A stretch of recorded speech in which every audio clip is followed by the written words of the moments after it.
Eto na nga mga chong, marami tayong Gilas PBA updates. Gilas Pilipinas, maglalaro ng 11 players lang. Former Bay Area bigman Duncan Reid may sinabi ngayong makakatapat ang Gilas Pilipinas. Bobby Ray Parks, papunta na nga ba ng Barangay Ginebra? Ito nga si Bobby Ray Parks Jr. mga chong, ay kasalukuyan pa rin naglalaro para sa kanyang koponan sa Japan B-League. At umiinit nga yung pangalan ngayon ni Bobby Ray Parks na nalalapit na ang pagbabalik sa PBA. Dahil kabi-kabila nga yung lumalabas na balita na papunta na nga daw ito ng Barangay Ginebra. Ang tanong, may chance nga ba na mapunta ng Barangay Ginebra itong si Bobby Ray Parks? Kung si Ray Parks lang ang tatanungin, ay ang Barangay Ginebra nga lang daw ang koponan na gusto niyang laruan sa PBA. At hindi nga yan basta-basta mangyayari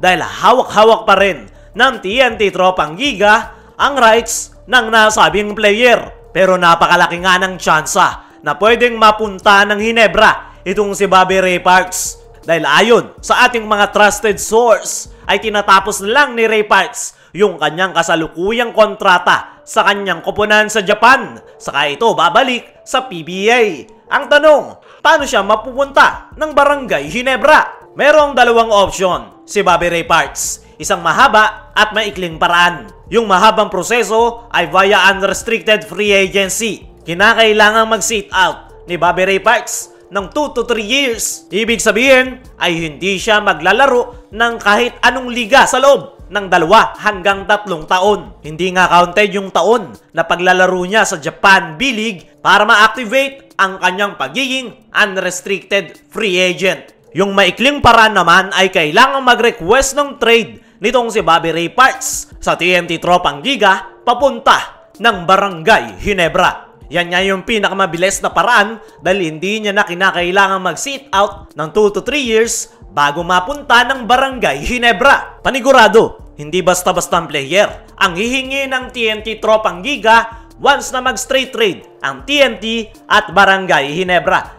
Kaya naniniwala ko na possible na padaanin sa Northport o Terra Firma itong si Ray Parks bago kuhanin ng Barangay Ginebra. Dumako naman tayo dito sa kabilang balita. Gilas Pilipinas, maglalaro ng 11 players lang. Alam naman natin na na-injured nga yung mga big man ng ating national team. Una dyan ay itong si AJ Edu na kasalukuyan pa rin nagre-recover sa kanyang injury. At ang latest ay itong si Junmar Fajardo na tinamaan ng calf injury na nakuha niya last PBA Finals. Ngayon na ilang araw na lang bago ang laro ng Gilas kontra Hong Kong, ay ano nga ba ang plano ng Gilas? Tutukan natin yan sa report ni Kineto Henson ng Philippine Star. Gilas will play an 11-man lineup against Hong Kong in FIBA Asia Cup qualifying window.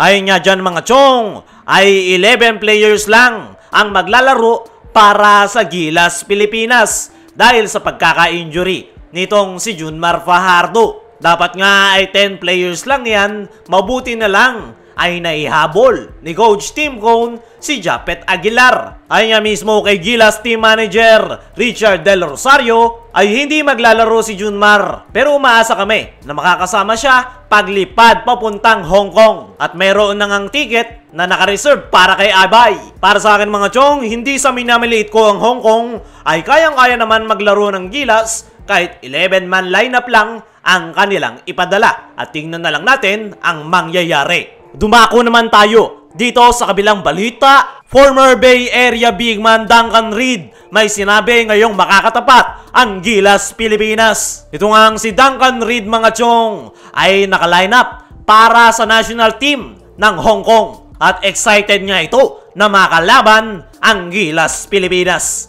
Hindi na nga bago para kay Duncan Reid na makatapat ng mga Pilipino basketball players dahil naglaro nga ito sa Bay Area Dragons last Commissioner's Cup. At ngayon naman na makakatapat niya ang Gilas Pilipinas sa darating na February 22 ay excited niya itong si Duncan Reid na ipakita ang kanyang best of the best talent. kilala niya na nga raw yung mga players na nakaline up sa ating national team. At yan nga raw ang kanilang magiging advantage kontra Gilas Pilipinas. At kumpiyansa nga itong si Duncan Reid na makukuha nila ang panalo. Para sa akin mga chong, hindi sa minamiliit ko ang Hong Kong, wala talaga silang panama para sa Gilas Pilipinas ni Coach Tim Cone. Solid niya ang ating lineup at paniguradong hindi todo ang Gilas. Pero kahit na ganon, ay bilog pa rin ang bola. Pwedeng makabulag itong Hong Kong at tignan na lang natin ang mangyayari. Kaya mga chong, ano ang masasabi nyo sa Gilas? I-comment mo lang dyan sa ibaba.